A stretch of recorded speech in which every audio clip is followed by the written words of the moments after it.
Acento Ainaga, literatura sonora. Espartero, relato de Pablo Frías. Sucedió nuestra historia en la pedanía castellana de Ontanazor, cierto día de un tórrido verano cuyas temperaturas nocturnas habían impedido el descanso de sus habitantes.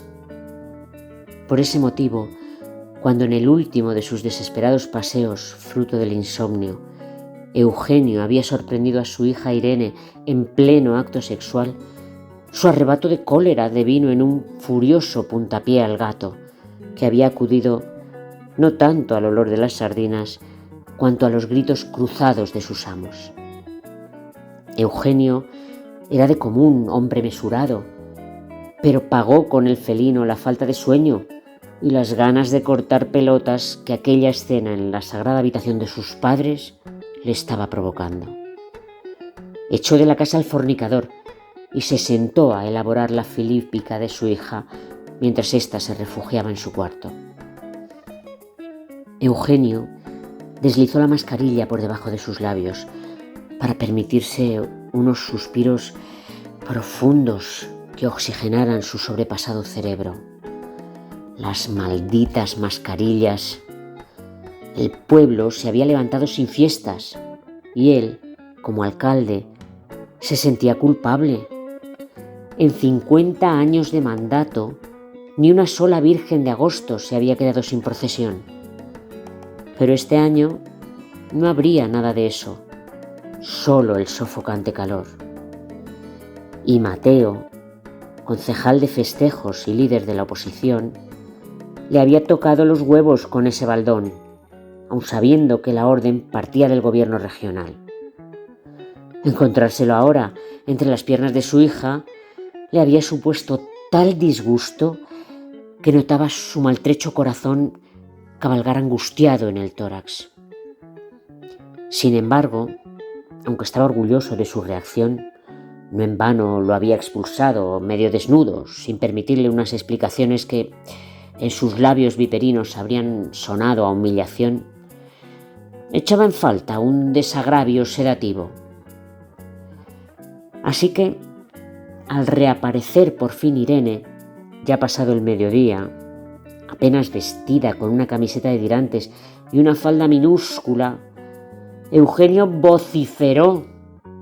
Ella era la culpable de aquella afrenta hacia él y sobre todo hacia sus abuelos, los padres de Eugenio, que se habían casado tal día como aquel hacía 75 años. Entonces sí, con procesión, charanga y palco de honor en la plaza de toros. Y tras los gritos, maldiciones y amenazas, había terminado reduciendo la dignidad de su hija al esperpento de que su mascarilla contuviese más tela que su atuendo. Irene solo abrió la boca para recordarle, con la manilla de la puerta de la calle en la mano, que ya tenía 42 años y que hacía mucho calor. Eugenio la observó alejarse por la plaza. Cerró con un portazo destemplado, sudando su irritación, mientras se colocaba de nuevo la olvidada mascarilla. Solo faltaba que lo viesen sin ella. Él, que la llevaba también en casa para servir de ejemplo, y más ahora con las ventanas permanentemente abiertas, que lo exponían al escrutinio público de cualquier vecino maledicente. Regresó a la cocina y acarició al maltrecho gato, mientras esperaba que el pote alcanzase su punto óptimo de cocción. Engulló entonces 2 platos servidos del puchero, aún al fuego, como lo habían acostumbrado sus padres, los cuales ahora estarían removiéndose ultrajados en la tumba. Anduvo tentado de llenar al gato su escudilla. El potaje de fiesta era sagrado, aunque de alguna manera debía compensarle también el maltrato involuntario de aquella mañana y apenas quedaba aceite de salmón. El recuerdo de la imagen de las pelotas de Mateo lo encorajinó. Al calor del alimento se sumó el ardor derivado de su cólera y Eugenio notó una angustiosa presión ascendiendo por el pecho. Le faltaba el aire. Telefoneó a Irene, pero no obtuvo respuesta. Aún lo intentó con otro número antes de que el sopor se adueñara de su voluntad y la cabeza se venciera a un lado. Irene no pensaba responder. Estaba harta de su padre. Escuchó indiferente el timbre de su móvil y los avisos de los mensajes. Decidió apagarlo. Vagó por las calles vacías e irreconocibles. Los vecinos se refugiaban en sus casas del calor y del virus. A pesar de su exigua vestimenta, el sofoco la indujo a replantearse su viaje sin rumbo fijo. Resolvió bajar hasta el río. Tras bañarse, se tumbó al sol. Contempló su cuerpo firme y contundente. No entendía por qué debía plegarse a las directrices trasnochadas de su padre. Su edad y su estado delicado de salud le habían frenado siempre en sus iniciativas, pero ya iba siendo hora de plantarle cara. Esa misma tarde empezaría por pedir presupuesto para el aire acondicionado, una de tantas cabezonerías incomprensibles que los condenaba a mal vivir en aquella casona sofocante. Encendió el teléfono, dispuesta a llamar al instalador.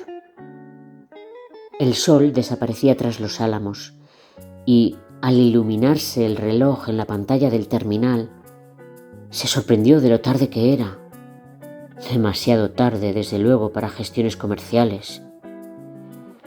Su repentina audacia había atenuado el enfado y se decidió a escuchar el mensaje de audio de su padre. También tenía un WhatsApp de Mateo y prefirió leerlo primero. Eugenio le había llamado porque se ahogaba y acudía presto en su ayuda. Abrió temblando el mensaje de audio y, a pesar del calor inmisericorde, se quedó helada ante el hálito de voz apenas audible de su padre implorando aire. Irene recorrió la media docena de kilómetros con la culpabilidad alojada en sus entrañas. ¿Por qué no había cogido el teléfono? ¿Por qué no le había impedido aquella estúpida manía de mantener la mascarilla dentro de casa? ¿Por qué se había acostado con Mateo si ni siquiera le gustaba? Las gotas de sudor surcaban su rostro congestionado al atravesar la plaza bajo la mirada suspicaz del corrillo de vecinas chismosas. Agradeció la penumbra en que ciertos actos vandálicos juveniles contra la farola adyacente habían sumido la puerta de la casa, mientras peleaba con los nervios y las llaves. Un silencio sobrecogedor envolvía el vestíbulo, e Irene maldijo aquel estúpido caserón. No sabía por cuál habitación empezar. Llamó a su padre, sin éxito, mientras examinaba la salita y el despacho. Al entrar en la cocina, Irene se estremeció. Eugenio se recostaba inmóvil sobre el banco, con la mirada fija en el bote vacío de aceite de salmón. Lo que le gusta a este aceite a Espartero. Un alarido sustrajo a Irene del estupor que las palabras de su padre le habían provocado. Corrió escaleras arriba y dudó ante tantas puertas cerradas. Otro grito la empujó a la habitación de los abuelos.